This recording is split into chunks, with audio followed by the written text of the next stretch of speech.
વિશ્વાસ છે. આ જ અધ્યાયના આમાં કંઈક વર્ણન છે. લૌકિક અને પારલૌકિક ભોગોની કામનાને કારણે આત્મા પદાર્થો અને કર્મોમાં આસક્ત રહે. પદાર્થ અને કર્મ, પદાર્થ એટલે બધી વસ્તુ, અને કર્મ એટલે બીજાને રાજી કરવા, મને મારા હાટું કરવું, મારા હાટું કરવા, બધા કર્મોમાં આવે. એમાં કર્મ યોગ નથી કીધું. અને આમાં આસક્ત રહે એટલે શું થયું?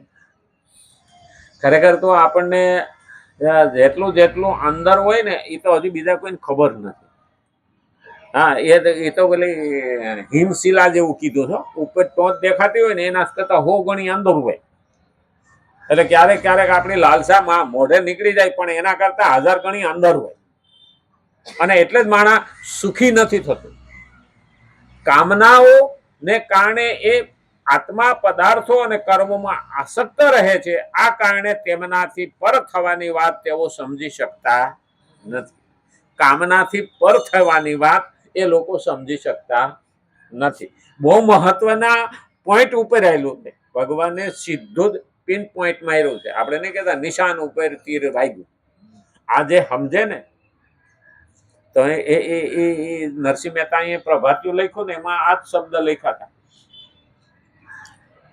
જાગને જાદવા કૃષ્ણ ગોવાળિયા, તુજ વિના ધ્યાનમાં કોણ જાશે. હા, 360 ગોવાળિયા ટોળે વળ્યા, વડોરે ગોવાળિયો કોણ થાશે. હવે આ જ શબ્દ સમજવાના છે. 360 ગોવાળિયા ટોળે વળ્યા, વડોરે ગોવાળિયો કોણ થાય. એટલે 360 દાડા, વર્ષના 360 દિવસ એટલે ગોવાળિયા. 360 ગોવાળિયા, વડોરે ગોવાળિયો કોણ થાય. મારા કલ્યાણનો દિવસ કયો આવશે 360 દાડામાં એ મને ખબર નથી. એટલે ભગવદ્ ગીતામાં કીધું છે કે કયો પોઈન્ટ મારા હૃદયમાં ઉતરી જાય, મારું કલ્યાણ થઈ જાય, એ કોઈને ખબર નથી. એટલે વીજળીને ચમકારે મોતીડા પરોવો, કોઈ ચમકારો એવો મગજમાં થઈ જાય અને એ જ્ઞાનને કારણે મારા આત્માનું મોતીડું પરોવી લેવાય. અને એટલે કીધું છે કે આ કારણે તેમનાથી પર થવાની વાત તેઓ સમજી શકતા નથી. એટલા માટે ભગવાને એમને અજ્ઞાની કયા છે. અજ્ઞાની કયા છે. હજી આગળ પાછો શબ્દ મોટો કહે એને મંદ બુદ્ધિ પણ કયા. ગઈકાલે કીધું હતું મંદ બુદ્ધિ. હવે ખરેખર કોકને મંદ બુદ્ધિ કીધો એટલે લાકડી લઈને વાહે થાય કે નહીં. અને ભગવાને તો આપણને લાત જ મારી છે કે તું તો મંદ બુદ્ધિનો છે. મંદ બુદ્ધિ એટલે પેલું અજ્ઞાન. અજ્ઞાન શેનું? કે મારે કરવાનું છે એ નથી કરતો, નહીં કરવાનું હું દોડતો રહું. છેલ્લે તો એ જ સમજાય. અંતકાલે મામેવ સ્મરણ કહ્યું છે ને ત્યારે એ જ સમજાય. અંતકાળે એક જ સમજાય કે આ તો બધું અહીં પડ્યું. એ મરતી વખતે બોલી ન શકતો કે હું જેની પાછળ દોડ્યો એ મારા ભેગું ન થવું હતું, અને મારે ભેગું આવે એવું હતું એ હું કરી શક્યો નહીં. આ પસ્તાવો છેલ્લે થાય. હવે છેલ્લે થાય ત્યારે આપણા હાથમાં સમય હોતો નથી, અને સમય હોય ત્યારે આપણે કરતા નથી. હવે આ વાંધો આપણો છે ને, દોષ ભગવાનનો કાઢીએ છીએ. હવે ક્યાં મેળ બે? અને પાછા કઈ ખરા ભગવાન જેથી ભક્તિમાં લાવશે ને તેથી આવશું. તો નોકરીએ ભગવાન લાવતા હતા, ધંધામાં ભગવાન લાવતા હતા. તેથી તો હવારના પોરમાં મોડું થાય ને તો ભગવાનની અગરબત્તી કરવાની મેળ દે. છોકરાને કહી દે તો અગરબત્તી કરજે કે હું જાઉં છું, મારું મોડું થઈ ગયું. ત્યાં કોઈ ભગવાન બાવડું નતા પકડતા કે હાલ બાવડું ચાલીને ઢહળતા હતા.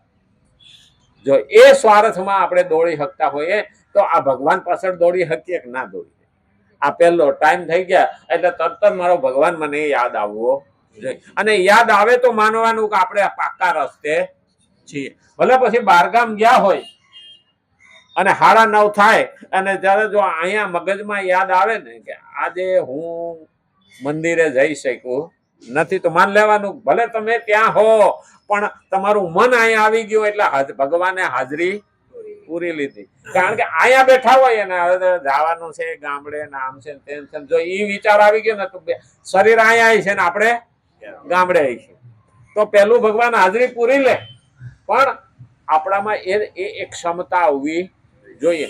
સતત યાદ આવે ને તો પહેલા માનવાનું કે ભગવાનની કૃપા થઈ છે કે હું પ્રભુ તરફ દોટ મૂકી રહ્યો છું. આજ તો ટાઈમ થઈ ગયો ને, આવતીકાલે રામચંદ્ર ભગવાન કૃષ્ણ કનૈયા લાલ કી જય ગજાનંદ ગણપતિ ભગવાન કી નમઃ પાર્વતી પતે હર હર મહાદેવ